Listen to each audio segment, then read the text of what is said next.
My name is Rebecca, and I want to share how God's grace saved me, how I found joy in poverty, and thanksgiving in my failure. Being a single mom at 21, I'd always struggled financially. I don't remember a time when I wasn't worried about how I was going to pay bills, pay rent, provide for my boys. I was constantly frustrated and scared. I never wanted much, a family, a home, and to live happily ever after. And I didn't think that was too much to ask God to provide. I'd been a Christian all my life. I grew up going to church. I was baptized right here on my 6th birthday. I deserved a happy life because I honored God. My sisters got married, had beautiful homes, great children, and wonderful husbands. I believed God loved them more than me. I learned early on how to be creative with money, how to buy this now and pay that later, go without cable this month so we could buy that, searching the house top to bottom for change to buy milk or bread or whatever we needed at the time was a weekly, daily occurrence. Some people have family or parents that can help them financially, but I didn't. I've been keeping a secret for 7 years. But God's been pulling on my heart to confess, to share what happened so that He can use me to help someone else. I'd been working at a job I loved for 7 years. This wasn't just a job, it was my identity. I met Lucas's father there. My friends were there. My only friends were there. I loved this job as much as I did my family. So when I got called into HR and was told it had come to their attention that I owed $3,000 for my travel credit card, and I had until Tuesday to pay it or I'd lose my job, I was shocked. I thought that was my credit card. I was humiliated. I was scared. I didn't know what I was going to do. In that moment, my life changed forever.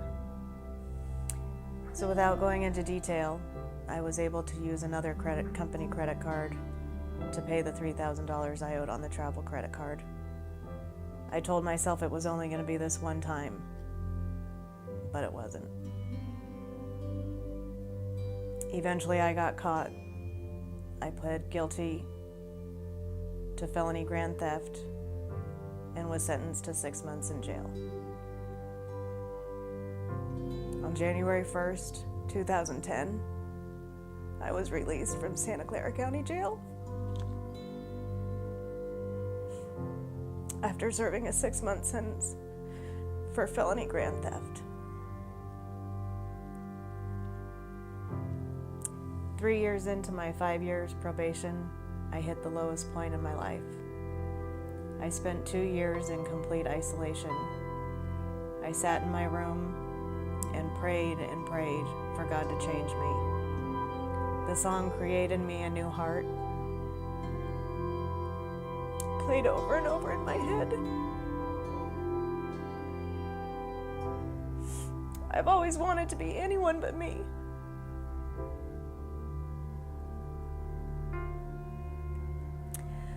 I'd lost my job, developed chronic pain.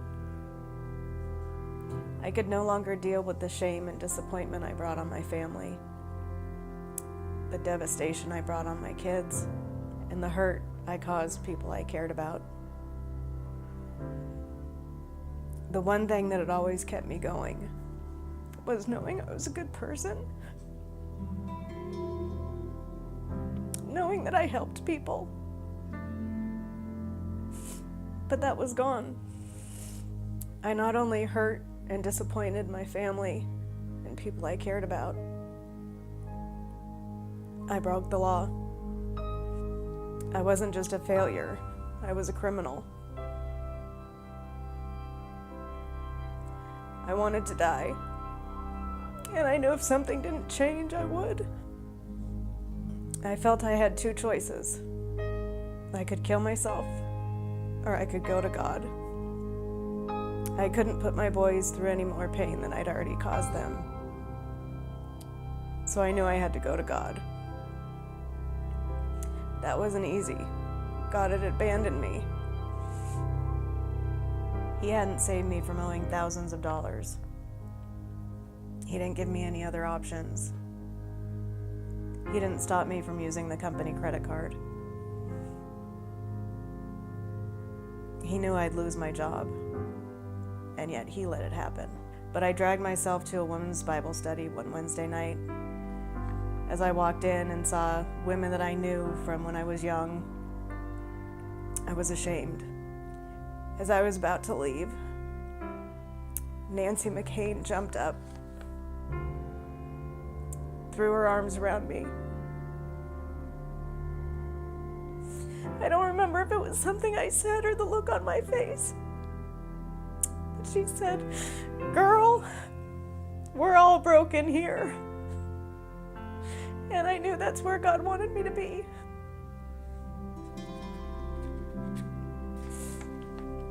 So I threw myself into church.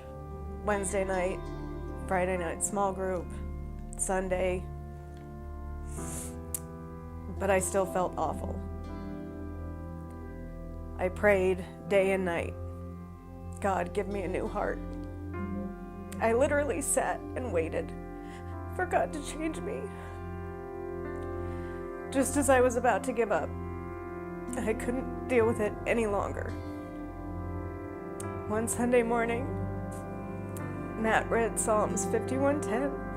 "Create in me a pure heart, O God, and renew a steadfast spirit within me." And I swear he looked right at me and said, "He already did." I knew right then and there exactly what I had to do. I had to change. God had already forgiven me. He'd already given me a new heart and a clean spirit. He'd given me all the tools I needed to change. I knew I couldn't change overnight, so I started with little things. Observations, really. What was I listening to? What was I watching? I didn't just listen to sermons, I would actually apply them to my life. I changed the radio station in my car. I replaced the podcast I was listening to praise and worship. I stopped watching certain shows. Bill Keenan's message about tethering. I found out what that meant, and I tethered myself to focus on the family and praise worship while I was at work and listening to sermons while I ran. And as I did that, I began to notice big changes. I was beginning to obey God for the first time in my life. I was beginning to live for the first time in 40 years. I've lost 60 pounds. I've been smoke-free for almost a year. I have 2 beautiful grandchildren. Lucas and I have our own rooms.